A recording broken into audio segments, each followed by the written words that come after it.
It's not a bird, it's not a plane, it's Superhero Slate. It's a modern podcast where we talk about everything that's great, like movies, TV, superheroes. It's Superhero Slate. Oh yeah. Hello everyone and welcome to Superhero Slate, the show where we run down the latest superhero entertainment news. We love TV, movies, and superheroes, so let's talk it all out. My name is Chris Dillard. And my name's Mike Royer. And this week, we're taking a look at the future of DC's movie and TV output. Hasn't that just been like the last 8 years? It kind of has been. This show? Yeah, this is getting wild because like we've got like four of these items. I'm like, these should have been out. These should have been done. I don't know. It's all a big mess, Mike. And we're just gonna go through the news because that's what we do. We cut through all the crap and get you guys what's real news out here, including the season 2 trailer for Loki that came out early in the week. So yeah, right hot off the heels of Secret Invasion ending, Loki comes out with the old left hand and gets us that. So we'll talk about that trailer and some cool stuff in that. The Mandalorian could actually be turned into a movie for season 4, Mike. As long as Dave Filoni is involved again. Yeah, exactly, and more. Yeah, last week, if you listened, we were constantly monitoring the temperature of my current room. So AC still not fixed, but strategizing this time around, right, Chris? Yeah. We are recording a little bit earlier, so I'm a little bit more fresh in my day. So the sun's not quite as hot. We still have some latent cool temperatures in this room, so hopefully this will feel a little less manic than it did last week. That's right. May not be what you want. Maybe you want the manic. It depends on your manic. Like, you have two different types of manic, and we'll see which one we tap into today as the show progresses on. On that note, Mike did last weekend get to see the early screening of Teenage Mutant Ninja Turtles Mutant Mayhem, and I got to watch it this weekend. Oh, finally. I was going to ask you, but I was afraid the answer would be no, you didn't go and see it. Yeah, no, I got it in for today's recording because I was like, Mike's going to chastise me if I don't watch this before it comes out. I would have. Because I've not got to see. I forewent Barbie and Oppenheimer to watch this one, Mike. I had a choice of 3, so I went with this. And I tell you what, this movie didn't really go the way I expected it to go, and that's a good thing. Like, that's like a good thing, right? Like, I'm used to the old Ninja Turtles and all this stuff, so it was really fun to get surprised by a story that I'm not familiar with in the turtle realm. Overall, it's like a it's a hero's journey kind of story, but it was still fun to dive in with these characters. It was really fun. My wife didn't know about all the special voice actors, like the guest cameos in this, so I gotta really tell her as things are really never to like she's like, why is this fish singing? I'm like, well, that's Post Malone. Because Ray Flay is definitely a highlight for this, Mike. I definitely would think he's a character, and again, Paul Rudd and everybody else, and it was really fun. It's a good time. I agree with you. I mean, there's not much to say about this. It's really emphasizes the teenager part of the teenage, the mutant and the teenage part are really emphasized in this. The ninja part kind of glossed over, I feel, but in a fun way, because you didn't tell me this. I don't think it's a spoiler, but they intersperse live action video in with this animation. And that really was like a fun little thing for me, because I'm like, oh, they're in a real world kind of thing. Like, it's an animated world, but they're still the real world, right? To them, they're watching movies that look like our movies. So I thought it was really cool. And I also, just in general, trying to avoid spoilers just because I want people to go see this movie because it's so great. They do a good job of just they'll reference anything and everything. Like, if it's like a Paramount product, right, that they can easily get the rights to, they'll throw like a costume like SpongeBob in the middle of Times Square or something like that, right? But there's nothing stopping them from referencing something from another movie, another franchise, another studio. So they really just, I feel like this more often than not, I feel like I never say this about animation when it comes to movies, but the screenplay is so good, but also I think the screenplay is elevated by the fact that and I don't remember if I brought this up on the show last week or if I saw this interview clip after we recorded, but all of the 4 boys that do the voice of the Turtles all recorded in person in the same room, and you totally get that in the performance. And there are moments in this where it's just 4 teenage boys just jiving off each other like the whole time, like several times in this, and that's really fun. I'm like, oh, this feels like this is really hitting the teenager part. Obviously, the title's Mutant Mayhem. There's the mutant part later, but like it was really like, compared to again the original Ninja Turtles with the motion suits, right, where a couple of other like teenagers beat up Raphael. Like they really kind of lean into like their mutant power. Like they're like, oh, we're a little stronger in this one, right, a little more agile. You can do that with the animation, but like I agree. Like there's references in here, and I will tell you, if you look, there are 2 soundtracks to this, Mike. You sent me one, right? The actual songs that are in the movie. Yeah, the film score, yeah. Yeah, and then there's the score with Trent Reznor and Atticus Ross, and like the titles alone on this, like obviously this is not. I don't think these are spoilers, but like one of them's called Megamind Groot type shit, and you're like, what is this? I know these references, but what does that mean? Or what is it? I'm trying. Oh, better than Mark Ruffalo. Like they reference literally everything in this movie, and I think that's really fun. Again, I don't feel those are spoilers, but like you're gonna want to watch and get the context for this. So I really think it's a fun. Now, would I say to me, and this might be controversial for you, watching this in the cinema get me anything different than if I would have watched it at home?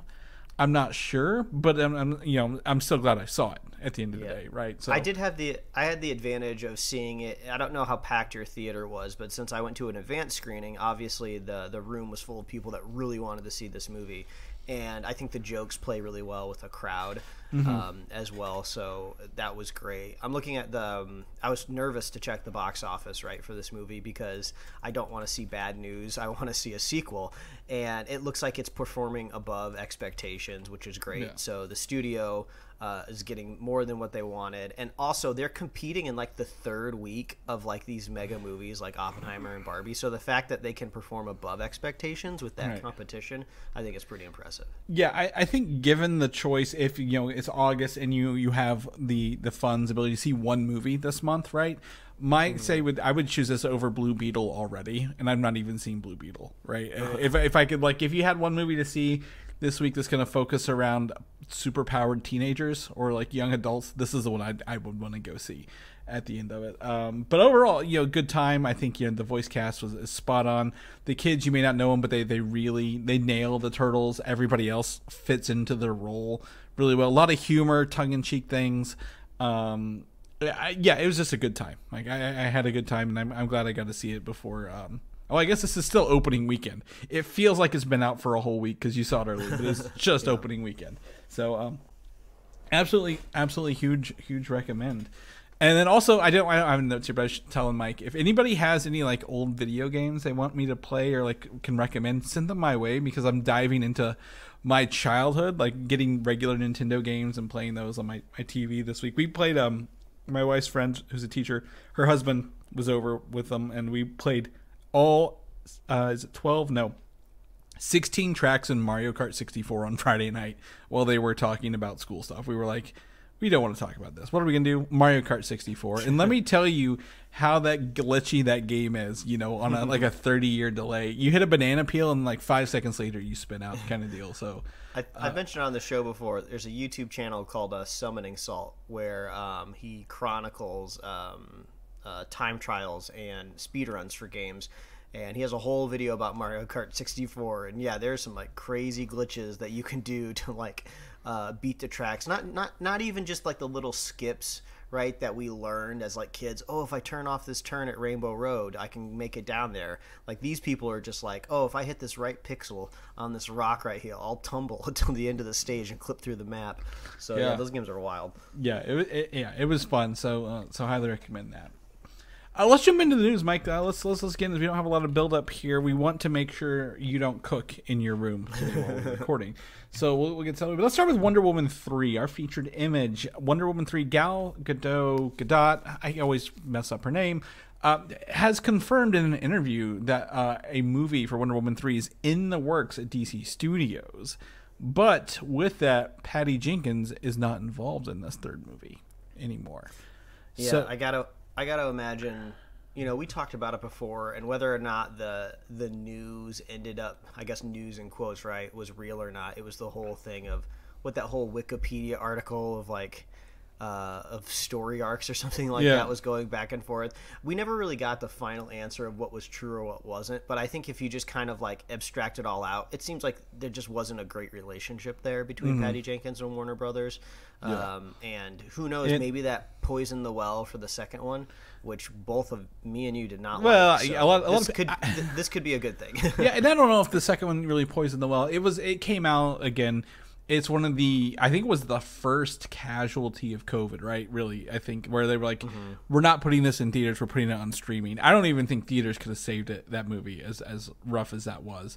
But, you know, it got to a wider audience and bigger discourse. You know, she probably doesn't want to come back. Then we get, you know, new leadership at DC with a new introduction to DC Studios. Maybe this doesn't fit into her plans, but, you know, Gal Gadot, she's been a team player, right, if you will. She's stepped up. She's the cameo queen of DC movies right now. So I you know, nothing against her. I think she's a great actress, fits the role really well. So the trades are saying that this is likely to be a reboot for the DC universe, but using her as that character. Man, I'm trying to think. Have we ever? I mean, I guess maybe you could kind of consider the new Daredevil show coming out to possibly be a reboot of the same actors, the same character, right? Yeah. But Marvel's kind of built up this whole like optical lens, right, of a multiverse. I don't think we really have a big view of that in DC. Except for, you know, that they just did a multiverse movie in The Flash. That's not going anywhere at the end of the day. Hey. That's not canon, according to Gunn. Everything before a Superman movie is Blue Beetle. Well, depending on the box office, will truly determine if that one's canon or not.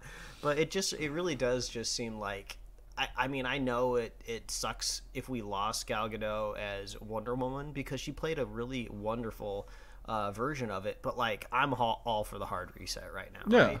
Unless they want to go, like I said before, the Sony Morbius route. They want to make this weird little fractured like DC universe with it's just like kids like mashing toys together and they're a mixture between bad and mediocre movies. Okay, I guess go ahead and do that. I don't think they have the backing for funding to make this to butcher, you know, to make mediocre movies. But I think here's my thing. At the end of the day, if you look at Wonder Woman 1 and 2, right, Wonder Woman 84, they are very isolated from Zack Snyder's universe because they're both in the past, really, at the end of the day, right? So yeah, that's a good point. If you were like, you know we want to take, you know, elements of this, we don't really have to reference them because it was in the past, they could easily kind of pull forward with that character and not have to worry about too hard. Yes, she was in the Zack Snyder movies, you know, Justice League and Batman v Superman, but you know, if they're like, well, we don't have to reference that, it'd be fine. But I agreed. If you want to do a reboot, go ahead. But I don't think as an actress, she is a problem in this role, right? Like this is not an issue where they've held out too long, kind of like Henry Cavill, or they burnt Ben Affleck out doing Batman. So you know, I think if they wanted to use her, I'm not gonna be offended at the end of the day. I mean. Hell, she even made a reappearance in the Fast franchise at the end of the last one, right? Popping out of her submarine. So really, I can go either way. But if she has maybe some, you know, producer credit or something that they were like, yeah, we can use you, that's fine for me. So also too, this is confirmation from an actor. And yes. One thing that we say on this show a lot is like actors seem to always be like the last one to know anything about their career. It seems like 9 out of 10 times if an actor is saying, I'd love to be that role, they're not going to be that role because that means they're campaigning for it. Or if an actor is like, I'd be honored to play that role, is more of a soft yes, or negotiations are happening. And we've got some points about that later we can talk about later in the episode. But in the same vein of remnants of the Snyderverse, there's also the question of Aquaman and the Last Kingdom coming out later this year. And currently, again, the trades are saying that it is expected to release in December, regardless of the strikes going on. the idea behind this is that the DC Extended Universe, the pre-James Gunn, Peter Safran contracts have to be like completed or released by the end of this year, I think is what it is, or like there's some sort of monetary penalty or something in there. So they're like, we got to get this out, or we have to pay out extra on top of the movie. That's probably going to just do okay at the end of the day. But, you know, we are here. You know, of course, there's Blue Beetle now. We didn't have this originally. I was really kind of hoping to get a trailer for Aquaman in the Lost Kingdom before Blue Beetle, right? Really synergize one DC. Well, you're going to see Blue Beetle, so you want to get the next DC property. Now, that gives us, another week of this. Maybe next week we'll be talking about it if it drops. But I really am kind of disappointed in the promotions for this since the original stealth suit look like years ago, it feels like.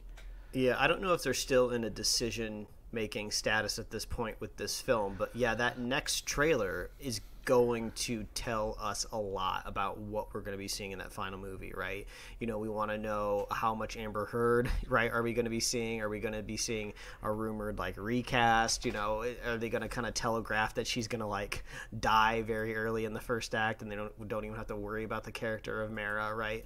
You know, so we're going to wait to see what happens with that. But also, yeah, if this movie's supposed to be coming out in, do we think it's December? It's December, yeah. I mean, I think the latest, you know, we've been doing the show for 8 years now, so we've been trying our best to keep track of, you know, trailer schedules just in general for Hollywood. And I feel like the latest we've ever seen a trailer premiere for a movie was like maybe 3 months. And for some reason, I swear it was like a Spider-Man, like a No Way Home or something like that. They were like waiting up to the wire, but right. I think it was because they didn't want to reveal from another movie. Yeah. So. But also at the same time, Spider-Man carries itself, right? Like you don't need a lot of trailers to sell Spider-Man. Now Aquaman, the first movie, you know, I believe, did it make $1 billion, right? At the box office, but that was 5-6 years ago. And in a different environment for DC. So, you know, there's definitely several ways this could go when it lands, but, you know, you still, even if the actors can't be out here saying anything, you can still release trailers for your product. And, I mean, you know, we've got a Loki trailer later to talk about. They should consider themselves lucky that there is no Star Wars, James Bond, or Avatar movie this year. Like, they got really lucky that this happened to be just an off year for a lot of big December movies. Yeah, exactly. And I think, you know, again, depending again on how these contracts work and all the other fun stuff, if it starts to encroach on James Gunn, Peter Safran's work to start their universe, that's going to be even more confusing at the end of the day. I remember it was a couple months ago, and was it Jason Momoa came? He was like, "I'm out of DC Studios. Let's talk to James Gunn, Peter Safran. I'm so excited," and we don't know what he's doing. So, I want that excitement. I wish that excitement was contagious for his upcoming project. But James Wan, the director of this, was just like in the hospital over the weekend too, over like an emergency health complication. Oh shit! Said he's better. I'm like, geez, all these people not doing well. So hopefully they can get out and go and we can see some of this stuff. So we'll. Not to be glib, but he as a director in the Directors Guild, he's the only one legally allowed to promote the movie right now. So hopefully he's okay. Did he didn't write it? You don't think? Would that conflict with his right? If he wrote it, as long as he just talks about directing the movie. Don't talk about any writing in the movie. Oh yeah, exactly. This is how we directed. We didn't use scripts. Scripts are off limit. But yeah, so we'll report. You'll come back every week if this trailer drops. We'll talk about it, break it down, and see what we think and how that's going. But the DCU as a whole, that train keeps on trucking, Mike. And the I guess the vibe, the confirmation. James Gunn is out here saying things, doing stuff, and we'll talk some more. But like apparently, the animated movies for the DC universe at large are hinted at being released in theaters as well.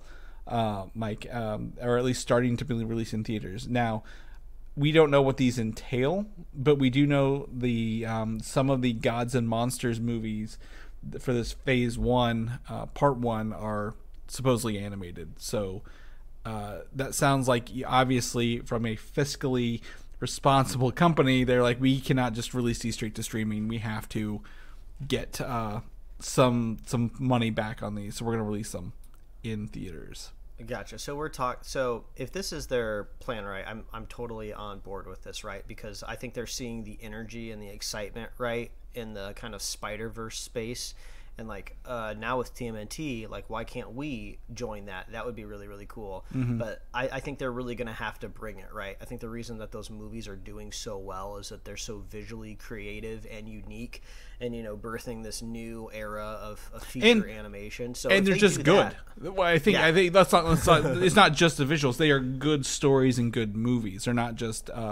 They're not just written to be animation. We put an anime movie out, forget about it. So yes, absolutely. But go on. Yeah, exactly. So I mean, and it seems like if these are going to be tied to the DCU, I keep wanting to say DCEU, this DC universe at large, I wonder if we'll kind of get more of like a PG-13 rating on it, which would be kind of cool to have a little bit more mature animation in theater as well. So, well, if James Gunn writes it, it'll have to be PG-13. He'll probably include some obscure sex joke or something. There's a little Microsoft Clippy on his version of Final Draft that's just like, are you sure you want to use that word? How about this? How about using crap instead?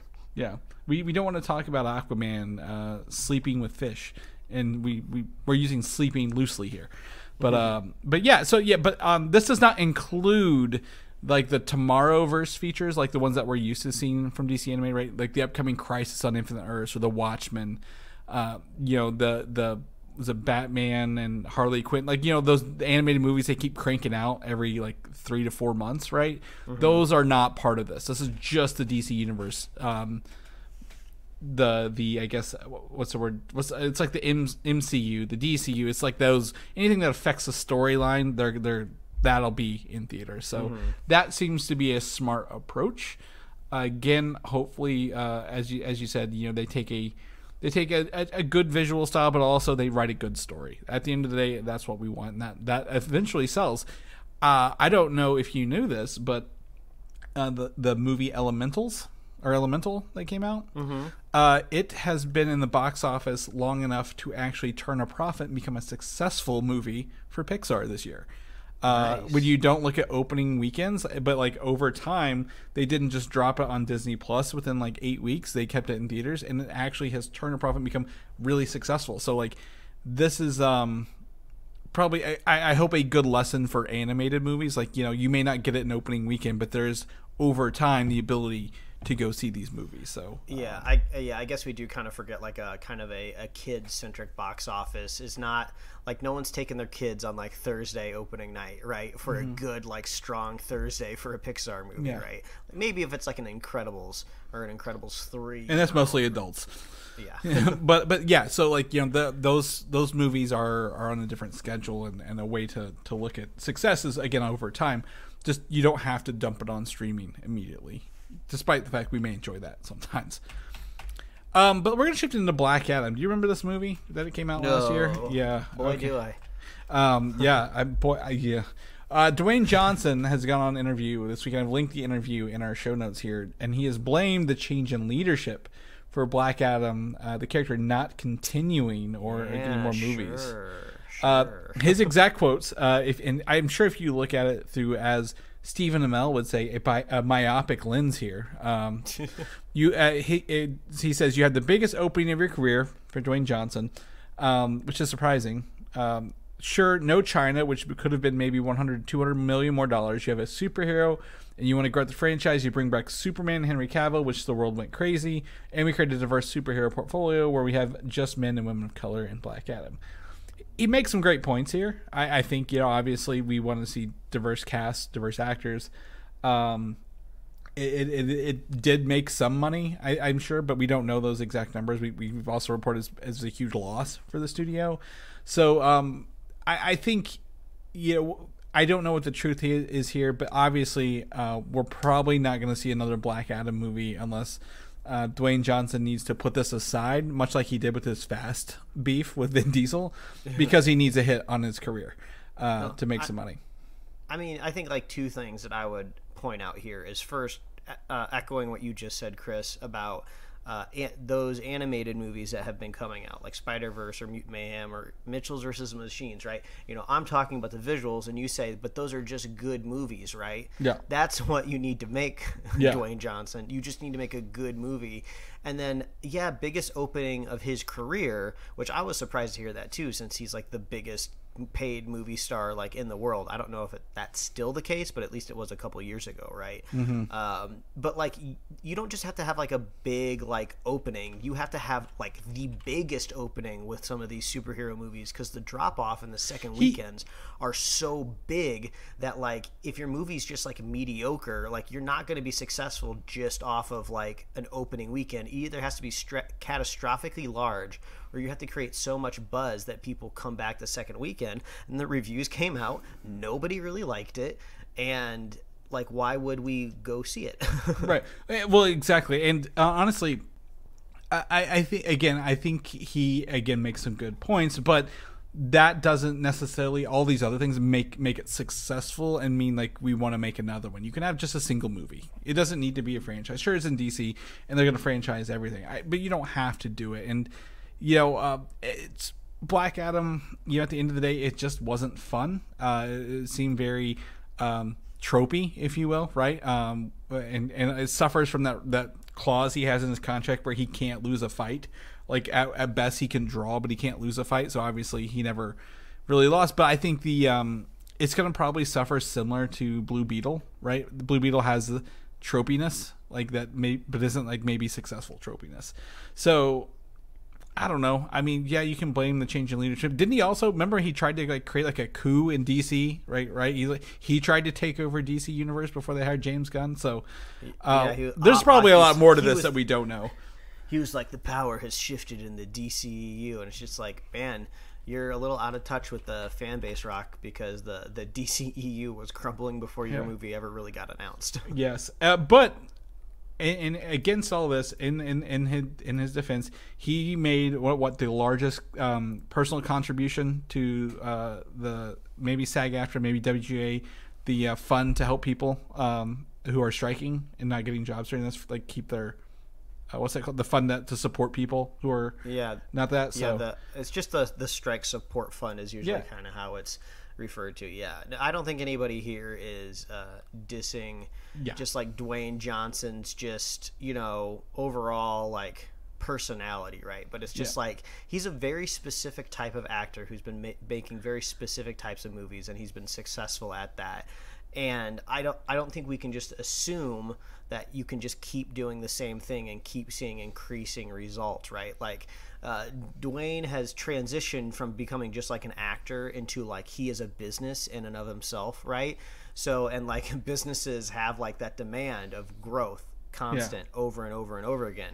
Well, if Dwayne wants to keep growing, right, you know, he's doing right things, right? You know, he's making his own businesses like energy drinks and stuff like that. And I'm sure he has other stuff on the side, right? I'm sure he's producing things as well that he's never even like been in with his money, which is totally fine, right? But if he wants to like catapult himself into a different stratosphere as an actor, he's got to start doing different types of roles. So he's always just being the beefcake that can't be beaten, like you said. Well, so I looked up, I went to the numbers and pulled up his movies, and Black Adam overall, I don't have opening weekends here, overall domestically, Black Adam is his 10th highest movie domestically. So I don't know where he's saying like that's, maybe it's his biggest opening movie as like the number one build character, you think, or like solo build character? Yeah, possibly. Or is he just looking maybe at like Thursday preview numbers, or maybe like Friday opening? Because I think the Fast movies he's been in probably outweigh those even. Like, yeah, it's got to be just top billing, because I see it's the two Jumanjis he was in are 2 or 3. Moana, the rest are Fast movies, and The Mummy Returns. Somehow The Mummy got above this at the end of the day domestically.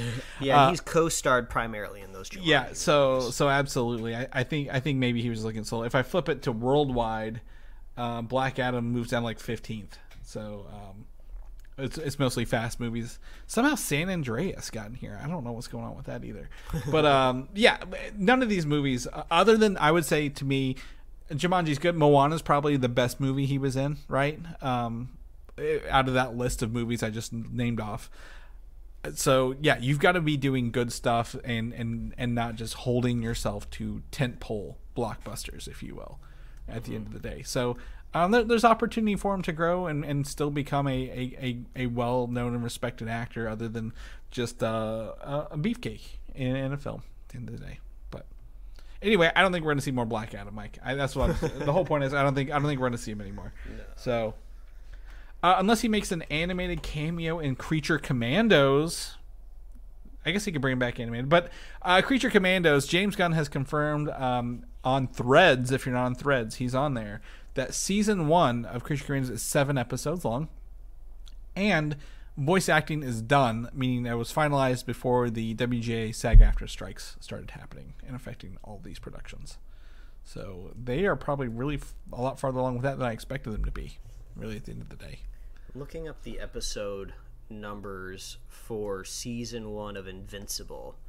Okay, Invincible was 8 episodes. All right, that's what I was checking just to see what they were doing over there. And then what was Arcane? Arcane was, I think, it was around the same. Ooh, yeah. 9 episodes. Okay. So, yeah, I wasn't necessarily expecting a lot, but 7 does seem to be just one more than like a tiny little Marvel TV show, right? Yeah. And well, I mean, somehow, and I've not watched it yet. I've heard conflicting things. Twisted Metal got 10 episodes, and they're 20 minutes, a half-hour show, right? So, depending on, I guess, depends on how long these episodes are. But I would say with 7, probably in that 40 to 50-minute range, really. So, I'm excited to see some of this stuff, but we probably won't get promotions or stuff for a while. But I'd be excited to see what this looks like in motion, if you will. With these characters. Yeah, we'll be inferring a lot from, just like with that next Aquaman trailer, right? We'll be inferring a lot with this Creature Commandos trailer because we've only seen that concept art, right? And concept art is only ever the concept, just like a concept car that you see at like a car show. So I'm curious to see what kind of like tone and style that they're going to set. And then that also will show you like the longevity of the project, right? Like if they're doing something really wild, unique, like tons of like just single frame animation, it might be a while until you ever see a second season because it'll take a while to make it.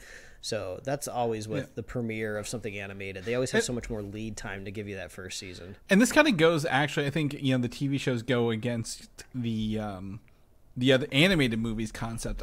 I mean, you can't put TV shows in theaters. It's a foreign concept, and it wouldn't make a lot of money. But like, putting this on Max, not HBO Max, to watch, really. I would say almost kind of, I feel like it undercuts the animated movies in theaters, if I'm going to be honest, right? People are going to expect the animated stuff to be on Max because of this show, but we'll see if people maybe feel like they want to go to the theaters for the movies for a little bit. So a lot of questions about the future of DCEU, and a lot of questions, so we'll figure out the answers as we go. But one of the funny parts about the DCEU is that, it kind of nixed a lot of stuff in the past, one of those being the Batgirl movie, right? I know James Gunn, Peter Safran did nix this. They nixed this beforehand. But Blue Beetle standees are hitting comic book shops, and boy, on the bottom does it say, watch Batgirl. Oh, yeah. At the very, very, very bottom, yes. The Batgirl logo. So, yeah, I've included a tweet, and if you scroll down, I forget where it was. I had the regular stand, but there's a zoom in from the same guy that shows the Batgirl logo on the Blue Beetle standees. Now, mind you, they could have printed these a while ago, but Batgirl's been canceled for a year, maybe or more. Like, you think they maybe would have just included a sticker or something to cover it up? But like anything to not have that logo on there, but yeah, it's such a shame. Like seeing it, just flanked by the other logos, right? Also, the Black Adam logo is there, which is really funny. Yep. It does just make you wonder, right? It makes you fantasize in a way of what would this all look like if it all worked out perfectly? Like if everything went the way they went, they got the box office dollars and the reviews that they wanted. Would we be seeing Batgirl like sharing screen time with Ezra Miller in the future? Or if all this got so popular, would they somehow, try to branch the Matt Reeves, Batman universe and like pull something else into it? Yeah. It seems like, nope, that's never going to happen now. Yeah, it's really a mixed bag down there, right? I see the Batman, Black Adam, the Flash, Batgirl. What is the one to the right of Aquaman? Can you make that one out? Of Aquaman, is that? It's not Super Pets, is it? It could be. It looks a little like bouncy, like the font. It could be DC Super Pets. It's a very large statement. Oh, it is. Yeah, I was able to open a new tab. It's the League of Super Pets, which kind of came and went under the radar as well. So yeah, I mean, it's obviously they could have printed these and be like, we're saving money by just reusing them. Don't worry about it. But like, boy, that is like just a kick in the face for everyone who wanted to see this movie, right? And also, like the funny thing is about all these logos, like I'm saying, I'm just having all of these different emotions, like seeing them all officially printed, because that means there was a strategy at one point in time. This wasn't even the original strategy, right? This was the pivot after Zack Snyder's universe wasn't working. So like now we're already on to like the next pivot already. So well, and Blue Beetle was a streaming movie as well when they probably made these. Yeah, that's so true. It's like we're like 3 pivots away from Zack Snyder's, Mike. Like we're in a whole different town using a whole different GPS system. So it's really, you know, disheartening that they're just sticking to it and not really adding that polish at the end of the day. I'm confident at some point in time that Batgirl movie will be released. Not necessarily officially. I don't know if it will. When the statutes of limitations for insurance claims go away. Yeah, like I don't know if it'll be released, like, you know, in a special collector's edition or something, but like they can't just leave that shelf. That's too big to shelf. You know, I don't know if you noticed that Scooby-Doo and Crypto 2 movie that they canceled. They have re-enabled that movie to be released down the road. Like they're like, okay, we didn't actually cancel it, wink wink, we were just moved it and didn't tell anybody. So they're actually going to release that movie that I've already downloaded several months ago. Yeah, because it was on like the Internet Archive for a minute, wasn't it? Yeah, like literally, like after they canceled it, someone was like, "The hell with you! I'm putting it online." And so now they're actually releasing it down the road. So my guess is something about that probably made the insurance claim even worse. Like we had to cancel it for insurance purposes. But yeah, overall, DC really swing and a miss this week. So I thought it was interesting that we kind of throw all this stuff in there because it is literally all over the place from front to back. We're going to shift up here in the middle. We're going to talk a little bit about The Mandalorian. Season 4, we know, has already been written, Mike. Jon Favreau said that when Season 3 was airing. So we know it's written, so it's not affected by the writing strike currently. They can't film it with the actor strike. But with the reemergence and extended contract of Bob Iger and wanting to do less on Disney Plus and more things theatrical to bring in, I guess, you know, to level the company financially, there are early talks about converting these scripts into a movie instead. So having season 4 of The Mandalorian be just a movie at the end of the day instead of Disney Plus. That's just so hilarious to me, right? Because first of all, I want to say I've just kind of loved this invention of streaming just in general, right?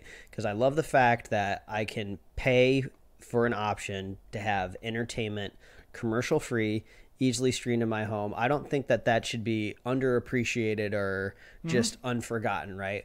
But at the same time, it has just caused like a catastrophic shift in Hollywood, kind of in a Silicon Valley sense, where all of these other studios have just been rushing after this streaming business model, but it just has not been extremely lucrative, right? And you're seeing it right here with the CEO coming back and saying like, oh, we're not making a whole lot of money, even though like Disney Plus like just seems to be dominating for what piece of the market they want, right? They always pull really good subscriber numbers most of the times when they're doing their like their investor updates every quarter, right? If you've got a family, no, you don't even have to have a family, but like most people with like families of kids or more, like this is your go-to streaming service, right? Like it's got everything you could want to. Haven't they put Bluey on this yet, or is that Hulu? Yeah, no, Bluey is on Disney. Yeah, Plus. Like this is like your you want to entertain your kids for days. Like this is your one service you need. They're not watching Max. They're not watching Paramount Plus. Like this is the best streaming service there is, and even they're struggling, right? Yeah, and it's like I don't know why I've never connected the two in my head. But like, it's exactly what happened with Spotify, right? No one looks at Spotify and thinks, oh, the musicians and the record labels are definitely making more money now, right? Because like, I pay like $15 a month or $16 a month, I think now, for me and my wife to have Spotify Premium, and like, that's it. Whereas like back in the day, you know, before the internet existed, you know, you could have been buying like 2 CDs a month, you know, and that's already costs more, right, than what Spotify is. And I'm listening to unlimited amounts of stuff. So basically what I'm saying is, it seemed like a lot of these old Hollywood studios that tried to transition to streaming, they did it, it worked, they got subscribers, and then they're just kind of like, they kind of shrugged their shoulders like, I thought there were supposed to be like buckets of money on our doorstep once we made a streaming service. What happened here? So I do think it's funny. Now we're going the opposite direction, right? They wanted to bolster all of their streaming services so much. They were taking like theoretically an Obi-Wan movie, chopping it up into a series and throwing it on Disney Plus, and now we're going the exact opposite direction of taking a show and putting it into a movie. It's so funny. To me, I agree with you. The funniest part to me is the show that kicked Disney Plus off, Mandalorian, is being kicked off of Disney Plus. Like literally Disney Plus wouldn't have been anything without a killer launch title, right? And guess what that was? The Mandalorian. And now they're like, you know what? Mandalorian's really not doing it for us anymore. What are we going to do? We're going to turn it into a movie because, you know, I at least give them some credit. At least it's building towards something for once, right? With Dave Filoni's Heir of the Empire movie. But like, boy, howdy, this is not the news I expected. Or like whichever. No, I didn't expect this show to get the movie treatment at the end of the day. And I think this is good because this is kind of like the direction more often I think you want to see a narrative go, right? I know like TV can do great things when it comes to really diving deep into a story, but Mandalorian has ever only been, you know, 8 episodes, and this last season proved to me that they can indeed make a boring season of The Mandalorian if they want to. So if I can just imagine the last season of The Mandalorian kind of like condensed into like a movie, and then if they had to write that script as a movie, you know, they would have got to where they needed to go quicker. They would have been more efficient. So I'm on board for a Mandalorian movie. And so this is also, just so everyone knows, in addition to Dave Filoni's Heir to the Empire movie. So that movie is not canned. It's not canceled. This would be a movie made to, I guess, bridge that gap a little quicker, like you said, right? If again, the actor strike, you know, they're meeting, the WGA and the SAG-AFTRA, they're meeting with the AMPTP to have conversations. No one's yielding yet, but like they're having conversations, right? Which is great. So like, if this continues on, this also may be why those conversations are happening, right? Like, we can't produce a whole TV series. We don't have the time for it to make it for Dave Filoni's theatrical debut. We need to just strip it down, do our movie, which is a much shorter production, and get it out of there. But I agree with you. Maybe, you know, do we need all the... Despite the fact I enjoyed the Jack Black Lizzo episode of The Mandalorian, do you need it, right? Did you need it at the end of the day for that episode? Absolutely not, right? You could have literally glossed over that whole thing. The whole point of that episode was the last 5 minutes. So it was fun to see along the way, to the battle droids and like a whole iRobot scenario and Christopher Lloyd's debut in Star Wars. But like, was it necessary? Absolutely. No, not at all. So yeah, there could be ways to do this, and we as viewers get the benefit of that because, you know, again, agreed, not the best season, but there were some fun moments that were necessary along the way, right? Like whenever what's her name, Bo-Katan saves Mandalorian from that I guess blood-sucking robot on Mandalore, which was pretty cool. So yeah, there's some cool. I am fine with this. Now, do we see this movie, if they make a Mandalorian movie, is this a movie released on Disney Plus, or do you think they're going to do a theatrical release on it? I mean, I feel like if they're going to go theatrical, they better get outside of that volume. For at least a little bit, and shoot outside in the real world. I know they do that for real with the actual TV show, right? But I mean, you can feel the difference between Andor and Mandalorian when it just comes to if they're in a room or if they're outside, you know. They got to upgrade from Unreal Engine 4 to 5 for the next one. Yeah, that's all it is. Yeah, that's all they need to do. Yeah, absolutely. If they do a movie, they need to break out of the cost-saving structure that they built to. That it has uses, but again, to do the whole thing in there, You know, what they used to call it, you suite a trailer. Now you're going to volume a trailer where you just film it all in one room. But yeah, I'm okay with this at the end of the day. Hopefully, you know, I think this will be, to answer my own question that I posed to you, I think it would be a Disney Plus release, right? Like a Disney Plus movie, and like, all right, we got this. We're out of the way. Now you can continue with whatever you need to get your movie done, Dave. If they were going to do a Disney Plus movie, I would think the best strategy would to be release it like within a month of the Dave Filoni feature film, right?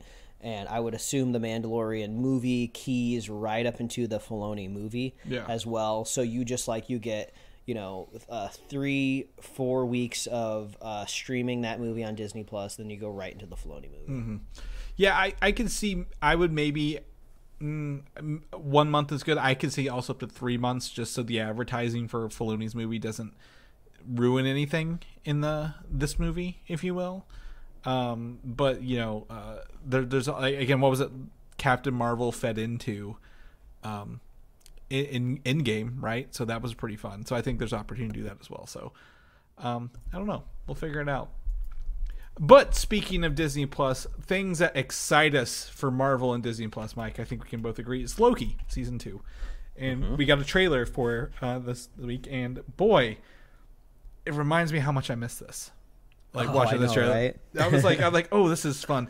Again, it's the actors. Like I think it's the actors are contagious, right? And like the coolness of it. Like I was like Owen Wilson as this Mobius guy. I'm like, this is fun. We got to introduce to Kiwi Kwan's character OB right there in the beginning. I'm like, oh, this is a great intro to this.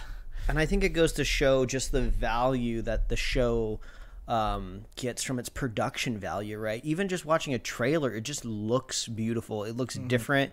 It looks fun. It looks fantastical, which is what you want when you're watching a show. Like I liked She-Hulk, right? And it's a totally different type of show, but like that's just like in lawyers' rooms, and they were at like a wedding one. Like there wasn't a lot going on there with She-Hulk. It's not like there was one episode where she like invaded a secret lab and there's like, you know, tons of like, you know, cool stuff like happening in the background, right? It was, you know, and I understand it's a comedy, but like it's just nice seeing a trailer. It's like, wow, so much wonder. But the thing about this, I think I mentioned before, unlike Secret Invasion, there is no overpromise in a Loki season 2, right? We're just getting Loki season 2. It's not like Loki, you know, King of Asgard. They're not overselling it with the title of what it really is. Because Secret Invasion, as we talked about, I believe last week, just really undersold the title by a long shot.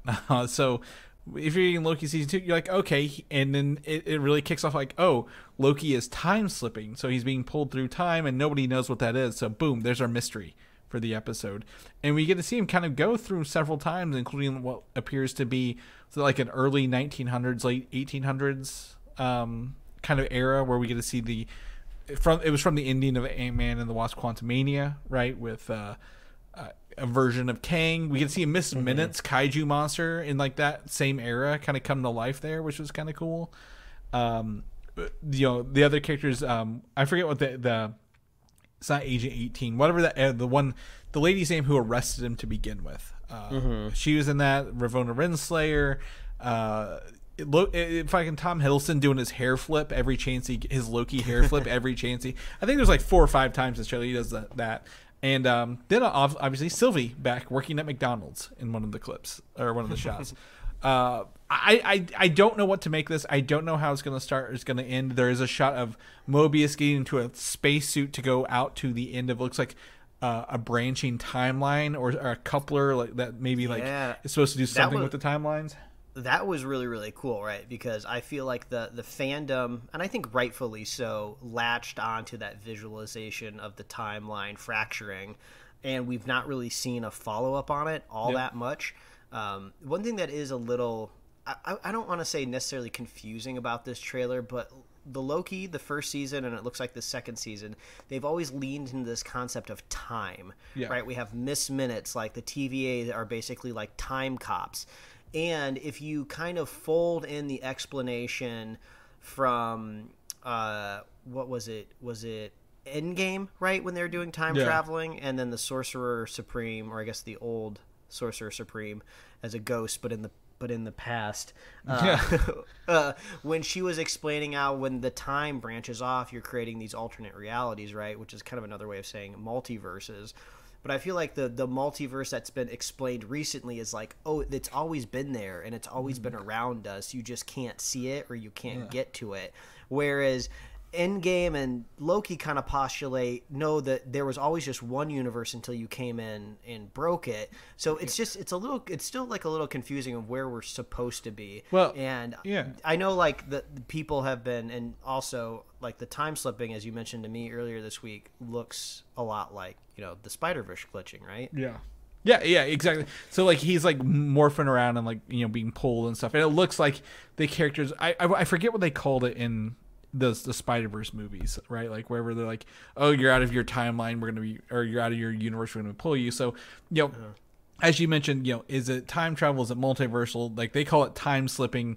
In the MCU, if you time travel, you create a variant, a branch universe, and TV was pruning those. Well, with the I wouldn't say He Who Remains, with him being killed, has the pruning stopped because no one's there to say this is the final timeline, if you will. This is the one that we need to. So I expect to see obviously the Kang War, really, with all these branches. Loki hits a wall with one of those scepters and reveals the Kang statues behind it at one point in the trailer. Yeah, I mean that's a very good point. We still very much have a visual of Jonathan Majors in this show, right? Yeah. And in the trailer as well. I don't know if maybe that's a hint of where they're going with him and his career as Kang moving forward at Marvel. Because, I mean, if they already shot the show and they couldn't really find a decent way of removing his likeness, they could have, I think at very least, just not have included him in the trailer. Mm-hmm. So maybe this is kind of like a test of just like, well, he's in legal trouble, but we don't seem to be getting a lot of backlash putting his face in the trailer. Let's kind of see how it goes. And I haven't been following that, case very well, but it seems to ebb and flow between he's innocent or he's not. And he's really not innocent, or he's like, oh, it's fine, and no, it's really bad. The trial was pushed back a month recently, so he hasn't even gone through the trial yet. So absolutely. So again, as we would say, innocent until proven guilty. But does Disney want controversy on their hands, no matter which way that goes? Right at the end of the day. Mm-hmm.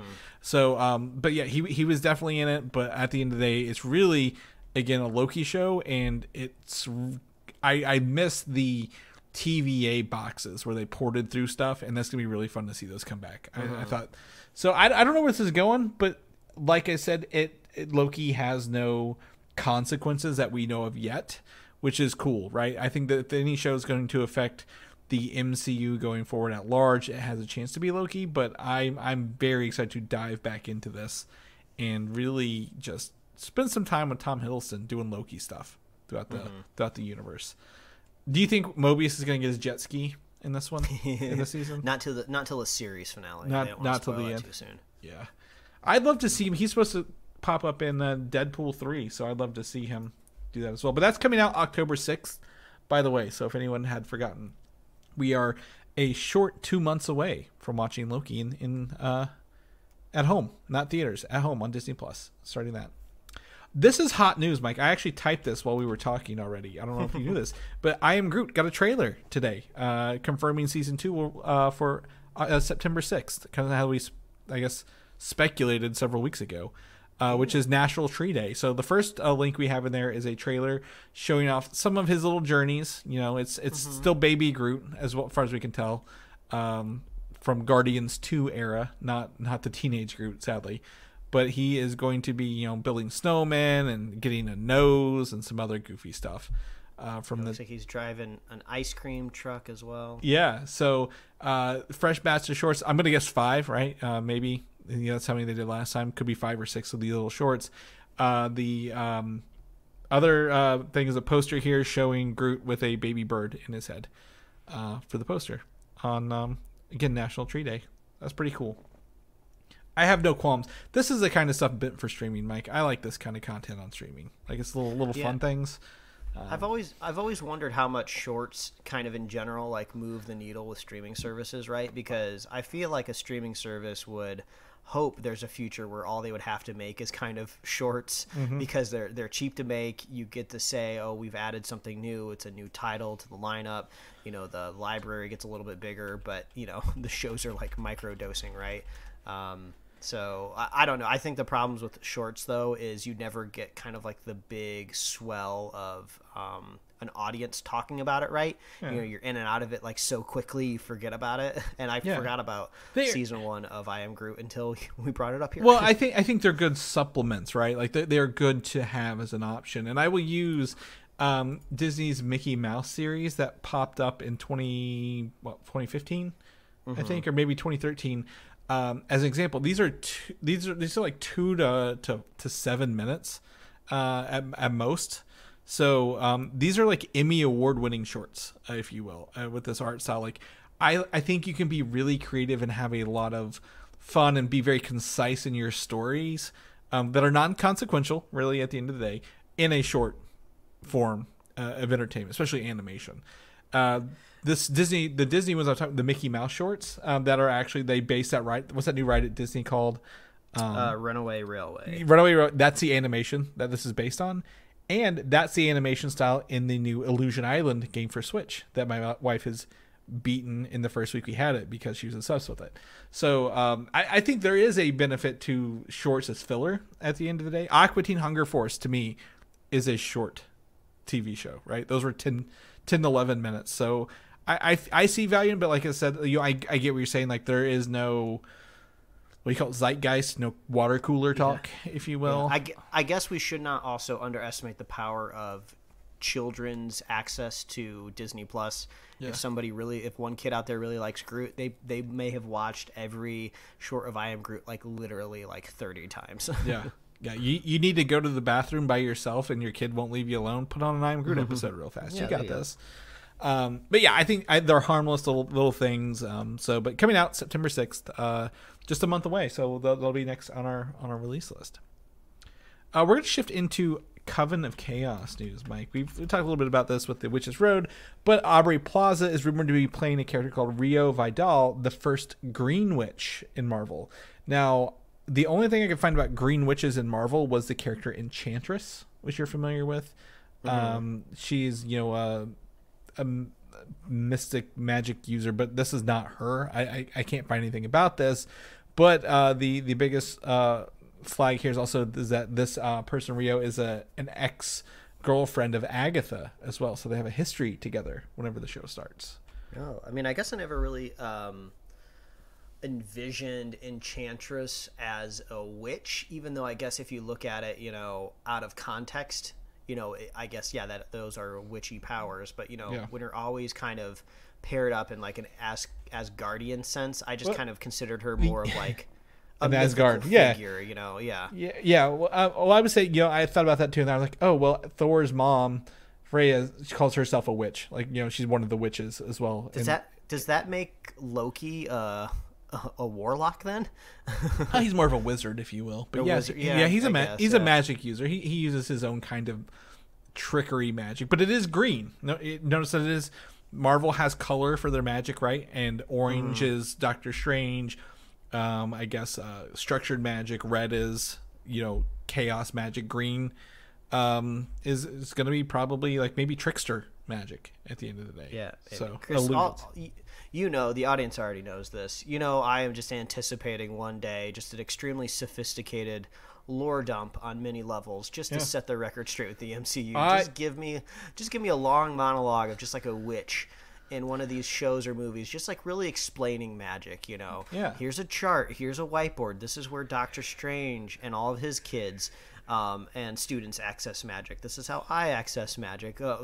This is the reason why it's color coded, you know. Yep, and they're gonna hand wave it and be like, "We fooled you. Forget it. We're gonna do whatever we want." Yes. But hopefully, maybe one day they come out with an MCU encyclopedia, or what is it? Their MCU Bible, right? Like a public version. I'd love to have my hands on that. Like, just really dig into how much of that's blank right now because they're figuring out as they go. But yeah. Fantastic Four news. More notes is the rumor is Joseph Quinn of Stranger Things season 4 is rumored to have gotten the Johnny Storm role.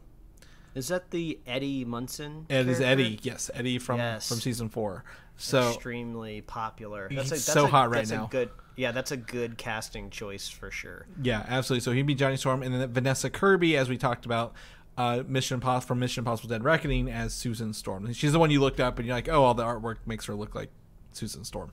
For that. But the Invisible Woman / Susan Storm is to be the focus of this team's movie. She's like the lead character. That's why they haven't cast Reed yet, or they probably have the thing, but like we haven't got confirmation whether Kylo Ren is going to be him or not. So I mean that would I never pictured, I guess, because usually when you picture the Fantastic Four, I never really necessarily picture one of them being a lead. I just kind of imagine it as an ensemble. Yeah. But I guess if you imagine Guardians of the Galaxy, mostly, even in Guardians of the Galaxy Volume 3 being mainly focused on Rocket, it still ends up usually being like Peter Quill front and center. So that'd be kind of interesting, putting Invisible Woman in the front. I saw that there's rumors that possibly Matt Smith could be cast as Mr. Fantastic, which could be, it's a death kiss for this movie, but go on. I mean, I beat this dead horse all the time, right? I'd love to see an evil Reed Richards, and I feel like Matt Smith would make a great evil Reed Richards at some point. Matt Smith is great as Doctor Who, but everything he's been in since then, Morbius, Terminator, Genesis, what has he been in that's really turned the page, right? House of Dragon, that would be I guess, but that's TV, I guess, if you want to categorize fine. I mean, that slightly differently. Yeah, he's good in TV role. I just haven't seen a movie with him that's really been like, oh, this has sold me on him as a movie actor. So I'm not against it. I think there's opportunity all around, but I don't think these deals are going down right now because they can't be they can't sign contracts right during the striking. They can't have conversations about actors negotiating during this stuff. So I don't know how this is working, but we'll be seeing more. Now it is interesting to know, I believe, and I'm going to look this up, are all these, they're all English. These are all English people. Are they going around SAG-AFTRA and going into England where they don't have SAG-AFTRA to hire these actors? I don't know. I mean, that could be a little bit of a conspiracy theory, but it kind of holds true a little bit, All three of those names we just named off are from overseas. So also, it's a nebulous zone, right? Of like being cast, where like has money really been exchanged, in a way? Has anybody technically done work for anybody yet? Not necessarily. So I don't know. Like you mentioned earlier, they are starting to go back to the table this month. It did not go well last week when it started, but at least the communication lines have opened, so that's good. And I saw that they did say that they would be coming back again this week, so rather than wait another 90 days, they are looking to do it more weekly than anything. So hopefully we get some good news out of this as things kind of come together. Deadpool 3, one of the biggest questions after seeing Hugh Jackman in the comic accurate Wolverine outfit is, will he wear the mask, Mike? Will he wear a mask? And the rumor is that he will be wearing the full Wolverine mask with black pointy wings and the white eye covers, like Deadpool. So that's fine, right? It makes you wonder, in the context of a Deadpool movie, right? Do you do it kind of in a more of a classical style where he's not wearing the helmet for the whole movie, but then when the third act action ramps up, he throws it on, Deadpool makes a funny joke about it, and then we see it? Or is it like he shows up wearing it, gets made fun of for looking silly, and then gets it ripped off and we never see it again? One of the cool things about the Deadpool movies is that they were able to make his eyes work on those suits, like through CG, right? They moved them a little bit, but like white eyes don't have to just be dead looks anymore because CG's come so far. Isn't that so crazy that like us as an audience will totally let that pass, right? That when Deadpool emotes, like his fake white eyes, which are perceived to be just cloth on a mask, right, move and emotes. Even though in the real world that just straight up would not happen. Like you can kind of get away with it with Spider-Man, right? Because it's a technology base suit. So, and they played that up a little bit more the first time that we've seen Tom Holland as Spider-Man. I feel like they've slipped away a little bit more from like the mechanicalness of the eyes as being an explanation. But yeah, it is weird. Just like, oh, this is supposed to be a very realistic world, but somehow his super-powered eyebrows remove the mask. Yeah, he is talking to the audience, but I'm not saying it's a bad thing. I just think it's interesting. Yeah. Even myself, we're okay with it. Exactly, and I think in that world, Hugh Jackman could have it, and they could easily do the same thing. So I think it'd be really fun to do that. So very excited to see that come to life. For those who don't know, Guardians of the Galaxy 3 is now on Disney Plus. You're looking for something to stream. And the Disney Plus timeline has confirmed that this takes place in its release order, so after Ant-Man 3, but before Secret Invasion. Very minimal stuff here. Again, you can go watch it on IMAX if you go to the special features, or what's it called? I think it's just features, maybe. I forget. And watch it, the IMAX version of it. This movie, absolutely fantastic to watch. If you've not seen it, you missed it when it came out earlier this year. Maybe you're burnt out on superheroes, or you're just like, Ant-Man wasn't good, why would I watch this? Secret Invasion wasn't good, why would I watch this? Is going to cleanse your palate from all the Marvel stuff. Yeah. So, but I mean, like this release order news almost like makes no difference, right? Yeah, it has no interplay with any of these movies at all. Like, I could see maybe a cut, line or a small scene removed, where maybe the High Evolutionary has knowledge of Kang, right? I could see those types of people like sitting down, like getting coffee, because they're both just like megalomaniacal, like evil men, right? Yeah. So I could see that happening, like in universe, or even like taking Skrull DNA, right? Like from Secret Invasion, maybe more so than Ant-Man. Yeah, like, that could be a possibility, but we never see any of that. No, we don't know. It literally doesn't matter, but the only, I guess, timeline away we have officially is when you look on Disney Plus, right? Like if Disney Plus has it, that's our official timeline. Does it matter at the end of the day? No, but most of them are going to be, I think, going in order. I'm going to go back to Fantastic Four. You know what the rumor I heard was? The other rumor? What? It takes place in the 60s, and they end up in modern time, kind of like Captain America does. I mean, that was a big pitch. I don't remember exactly where it came from. Like years ago. I think it was possibly the film critic / YouTuber Movie Bob, which I haven't really watched his content in a while, but he had a big Fantastic Four pitch, which was something along those lines, since the team just in general is kind of like a corny, cheesy team that could only really exist in an earlier decade, and then they get thrown forward in time. That could be cool. I do like that rumor. And so that would be a situation where, like, oh, you want to watch the timeline? Well, then we got to throw this, after Captain America, if you want to count that as the first one, but before Captain Marvel, we have Fantastic Four. Yeah. So, well, and also if you really wanted to throw timelines into Guardians of the Galaxy Volume 3, theoretically, when Peter Quill, gets back to Earth and he's watching television, right? He could be watching news reports of Skrulls being shot, on the front of him. I don't think technically Peter Quill movie or show will deal with that, but technically he would be an alien on Earth, right? Since he has like celestial DNA, he's half celestial, so he could be a victim of that down the road. The xenophobia of aliens on Earth.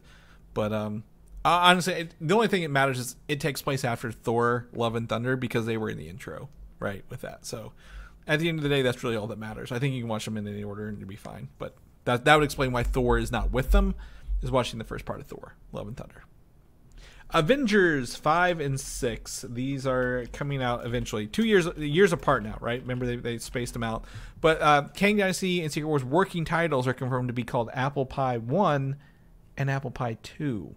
And while I'm like, this means absolutely nothing, I read on that it suggests that it's a nod to Carl Sagan's statement, if you wish to make an apple pie from scratch, you must first invent the universe. So that's fun if that's what it is. If it's just someone was just picking random things around their house one day when you're like, we got to name things, that's less fun. But I do find it interesting that they're doing numerical like sequences like this, because I believe even Endgame and Infinity War had different names, right?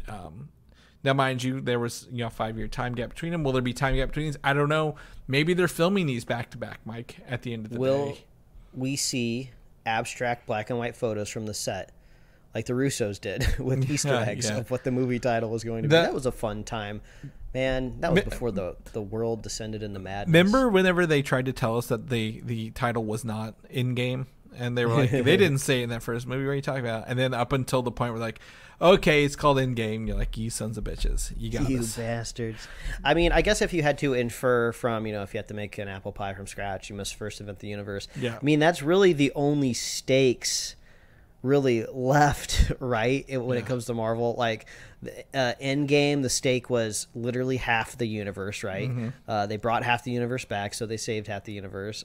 Well, I guess no, there's more, because you could kill the whole universe, but then now there's also multiverses as well. So well, my guess is going to be and I hate to say it's going to be an Infinity War Endgame part where the Kang Dynasty, they technically lose, and like all the universes are wiped out or merged together but one, and then Secret Wars is like, we found a way to unbreak the universes again and get back to what we had.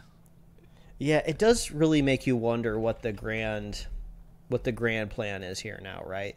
If we've talked about this before, but if you were looking at this through a comic book lens, right, they're obviously approaching a whole universe reset, right? Because they want to reissue Spider-Man #1, Captain America #1, X-Men #1, right? They want to just reboot everything so they can bring in new readers. But can you do that in a movie universe, right? Is that a good strategy? I don't know. Right, and well, I think we are at a point where people. And this is a complaint even you've had, Mike. There's too much to watch, right? There's too much. There's too much baggage, and that's why the Ultimate Universe was created. It didn't have that baggage. Like, you could pick it up and just start. You didn't have 40 years of books, 50 years of books to read back on all these stories. You just picked it up and be like, okay, I don't have that many books to pick up on. So, is this an opportunity to just do it? This is the MCU 2.0. This is who we brought forward. We don't care if you watch the stuff where all of our stories are starting here and now. With characters right? Obviously, maybe they bring over Captain America or Captain Marvel or whoever. This is where we're starting. We're going forward with them, buckle up. But you don't have to watch the old stuff to know how they got here. I mean, that is a really good point. If they did theoretically reboot the MCU, they don't have to lay all the groundwork anymore, but you could argue that laying the groundwork was what made them successful to begin with, right? Yeah. But yeah, you're right. They don't have to go back. They don't have to acquire legally the rights to all these characters that they couldn't start with. They can just start like day one, movie one.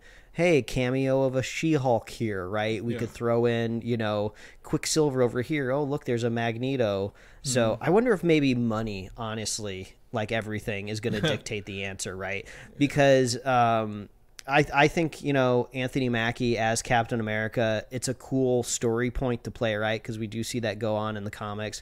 It's always interesting to see a new character pick up the mantle, right? But I just doubt that Anthony Mackie's Captain America movies are just going to be as successful as the original Captain America's, just by the sake of it just not being the classic character. Right. So I just wonder if maybe executives are going to look at this and go like, maybe we should just reboot all of this so we can bring back kind of like OG characters again. I would say you use a good example, but that's why they brought Harrison Ford in, right? As the second build character on Captain America.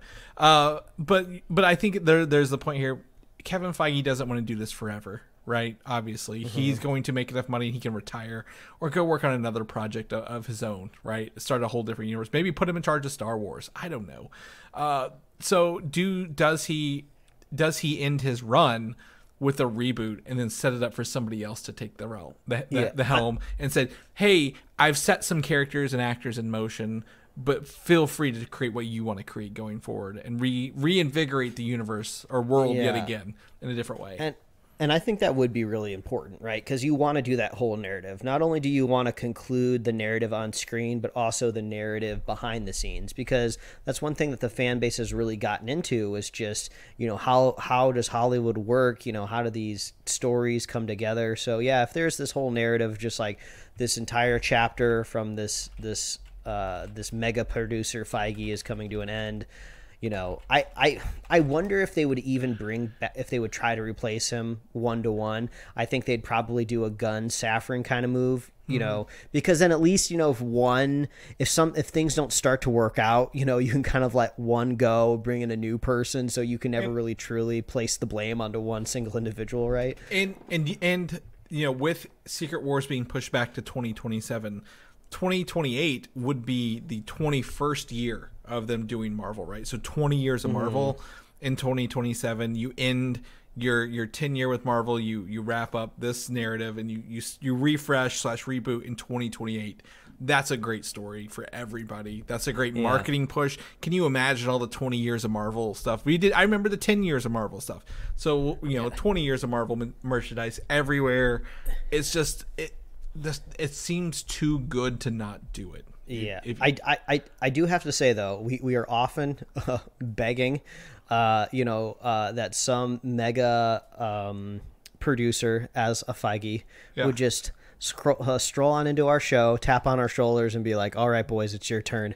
You're in charge now." I'm glad I'm not in charge of this decision, right? Because can you just like imagine the first movie after the reboot just straight up just not being a good movie, and then everybody turning on you like on a dime? This was a bad idea. Why would you axe out all of these characters that you worked so hard to build up over the year? Right. I can totally see that happening as well. So, I just hope Secret Wars is good, right? You know, I just want it to be good. both Kang Dynasty has a lot to ride on it, and you know, they have an uphill battle in everyone's mind to get there, and if they can overcome these hurdles now and prove that they're focused on quality over quantity again, we're going to be in a great place. So we're all for that at the end of the day. If you need feedback though, producers, we're here. We'll help you. We'll be honest with you, whether you like it or not. We'll tell you how we feel.